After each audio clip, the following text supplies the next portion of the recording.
माझे नाव रविता राजवाला. माझ्या शाळेचे नाव श्रीमती पुष्पप्रियादेवी प्राथमिक आश्रय शाळा कृष्णापूर.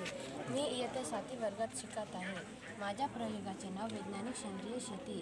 या प्रयोगाचे मी तुमच्यासमोर एक्सप्लेन करणार आहे. सांग बेटा.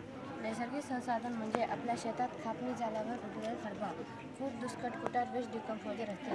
त्याला सेंद्रिय शेती म्हणतात. शेणखत, गोमूत्र यापासून आपण खत बनवत असतो. त्याला सेंद्रिय शेतीचे खत असे म्हणतात. त्याच्यामध्ये नत्रस्फुरद व पालाश असते. त्यामुळे जमिनीची सुपीकता वाढते आणि पाणी धरण्याची क्षमता वाढते, सुपीकता वाढते. जेव्हा सारखे जीवाणू आहेत परंतु दररोज आपण एकाच प्रकारचे अन्न खाऊ शकत नाही. त्याचप्रमाणे शेतीला सुद्धा वेगवेगळ्या प्रकारचे खत द्यावे लागते. म्हणून मी वेगवेगळे खत बनवले आहे.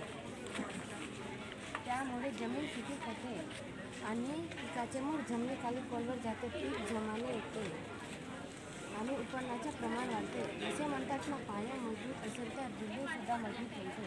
खास करून आपले आरोग्य निरोगी राहते, आपली रोग प्रतिकारशक्ती वाढते. त्यामुळे सेंद्रिय शेती महत्त्वाची आहे.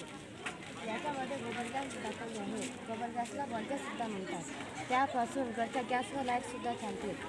आणि आता यापासून लाईट कशी करायची? गोबर गॅसमध्ये मिथेन वायू असते आणि वाईट असणारे बॅक्टेरियाला काम करण्यास त्याची गरज असते.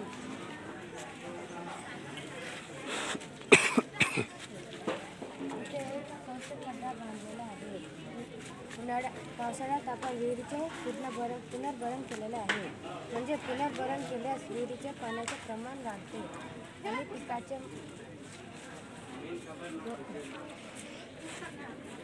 उन्हाळ्यामध्ये लवकर पाण्याची पातळी जमिनीखाली जात असते. ती जात नाही ते पाणी आपल्याला उन्हाळ्यामध्ये वापरायला मिळते.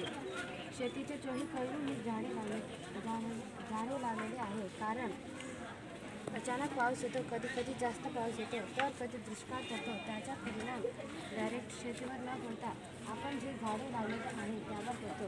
म्हणजे परिणामी शेतीच्या जास्त नुकसान होण्यापासून आपल्याला बचाव करता येतो. इथे मी पूर्व दिशेला छोटी छोटी झाड लावलेले आहे. कारण पूर्व दिशेकडून सकाळी सूर्याची कोवळी ऊन प्रकाश आपल्या शेतातील पिकाला मिळतो. गोबर गॅस जवळ झाडे लावलेले नाहीत, कारण गोबर गॅसमध्ये मिथेन वायू असतो आणि वाईट असणारे बॅक्टेरियाला काम करण्यासाठी उष्णतेची गरज असते. त्यामुळे पूर्व दिशेला कमी झाडे लावायची.